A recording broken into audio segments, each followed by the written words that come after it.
सबैजनालाई नमस्कार, म Santosh Rai. Welcome to my channel. यो चाहिँ अब चाइनिज बर हो। यसलाई चाहिँ म अब बाहिर निकाल्ने कोसिस गरिरहेको छु। यो चाहिँ अब निकै वर्ष हो, तर यसको चाहिँ अब ट्रङ्कहरू थिकनेस भएको छैन। अब माटो पनि अब निकै छ छन्छ यहाँनिर। यसलाई सायद मल नभएर हो कि यहाँ उकुल रोपेको छ निकै। अब त्यस कारणले गर्दा हो कि यो एकदमै बढेको छैन। यो सँगैका साथीहरू एकदमै बढेर ठुल्ठुलो भइसकेको छ। भन्नुको मतलब ट्रङ्कहरू पनि थिकनेस भएको छ। र आज चाहिँ म यसलाई उखाल्न गइरहेको छु। उखालेर रिपोर्टिङ गर्नुपर्ने छ यसलाई। यो चाहिँ मैले सानैदेखि नै सेप दिएर बनाएको छु। यो खालको सेप छ। अब एकदम बाङ्गेको छ, एकदमै जिप्चे खालको यो खालको छ। यो चाहिँ मैले सानैदेखि नै मेहनत चाहिँ गरेको छु धेरै नै, तर थिकनेस यसको ट्रङ्क चाहिँ थिकनेस भएन। त्यसले गर्दाखेरि यसलाई म अब उखाल्न गइरहेको छु।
Hi everyone, this is Santosh. Welcome to back again. तपाईँलाई मेरो च्यानल पुनः स्वागत छ।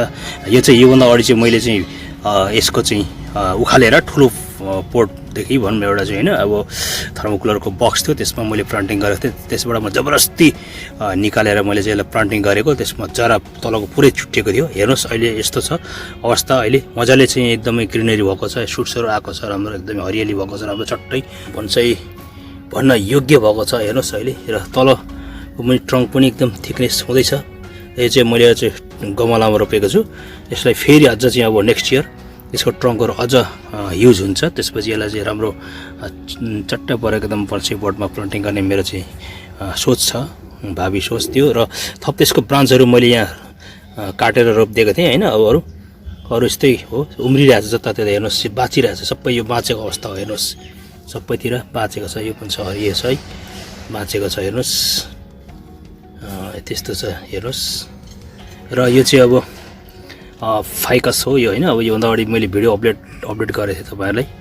योभन्दा अगाडि हेरिहाल्नुभयो होइन। अब त्यस हेर्नुभएको छ, योभन्दा अगाडि हेर्नुभयो।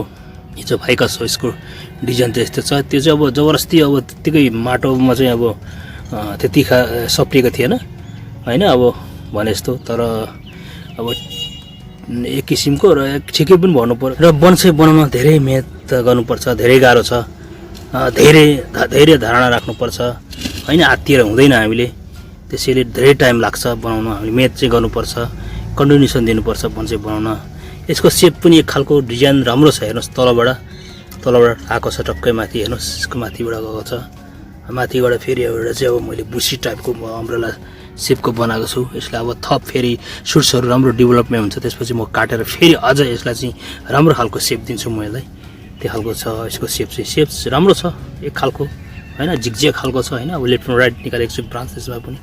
अब यसलाई बेला बेला हामीले पल्टाइ पनि राख्नुपर्छ होइन। अब एकतिर मात्रै घाममा राख्नु हुँदैन।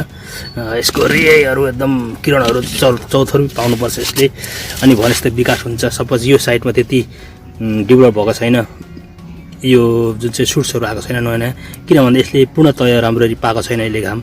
त्यसले गर्दा पनि अब घाम पाएन भने ब्रान्चहरू मर्न सक्छ, सुक्नु सक्छ।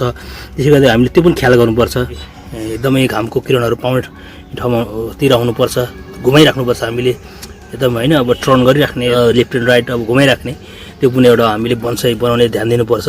स्याडोमा मात्रै पनि राख्नु हुँदैन होइन। अब कुनै प्लान्ट स्याडोमा, कुनै चाहिँ अब सेमी स्याडोमा, कुनै फुल सनी डेमा, कुनै अब पुरै डिप इन्डोरमा हुने प्लान्टहरू हुन्छ होइन। त्यस्तै मध्ये यो पनि एउटा हो, इन्डोर पनि हो। इन्डोर भन्नाले अब डिप इन्डोर होइन होइन। यसलाई अलिकति चाहिन्छ, सनलाइट चाहिन्छ नर्मली, त्यो हो।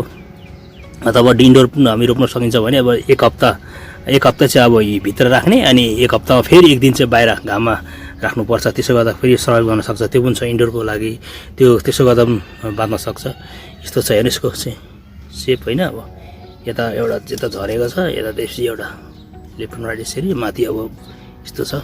यसलाई चाहिँ फेरि अब हामीले मैले फेरि अब नेक्स्ट इयर चाहिँ यसलाई फेरि राम्रो बन्साई पटमा प्लान्टिङ गर्छु। यसलाई चाहिँ सफिसियन्ट सोइलमा मैले प्लान्टिङ गरेँ, किनभने म बराबर भन्दै आइरहेको छु। सफिसियन्ट सोइलमा हामीले प्लान्टिङ गऱ्यौँ भने चाहिँ एकदमै ट्रङ्कहरू ह्युज हुन्छ, थिकनेस हुन्छ, राम्रो डेभलप हुन्छ, हेल्दी हुन्छ खाने। त्यस अनुसारले अब यिनीहरूले खाने तत्त्वहरू पनि खानको लागि यिनीहरूले चाहिँ अब न्युट्रिसनहरू राम्रो पाउँछ। त्यसले गर्दाखेरि ट्रङ्कहरू ह्युज हुन्छ। त्यो यस्तो हुन्छ। अब एरियल रुट्सहरू तल पनि गइरहेको छ हेर्नुहोस्। अब अहिले प्लान्टिङ गर्ने, यसको रिप्लान्टिङ गर्ने अथवा प्रुनिङ गर्ने अब सबै समय सकिएको छ। अब हामीले अब त्यो पनि अब टाइम एकदम मौसम विचार गरेर गर्नुपर्छ, न प्लान्टहरू मर्छ। मेरो आफ्नो एक्सपिरियन्स हो, मैले कति मारेको छु होइन। जसले तैँले अब यसलाई चाहिँ रिप्लान्टिङ गरेर प्रुनिङ गरेर त्यसरी अब चाहिँ अर्को पटमा चाहिँ अब जराहरू चाहिँ खलखुल पारेर काटेर अब चाहिँ अर्को पटमा चाहिँ अब प्लान्टिङ गर्दाखेरि कति प्लान्टहरू मैले सेक्रिफाइस गरेको छु। त्यसरी विचार गर्नुपर्छ हामीले प्रायः होइन। अब जेठ 15देखि उता चाहिँ सुरु गर्ने हो नर्मली प्रायः बिरुवाहरूलाई, त्यो गर्नुपर्छ।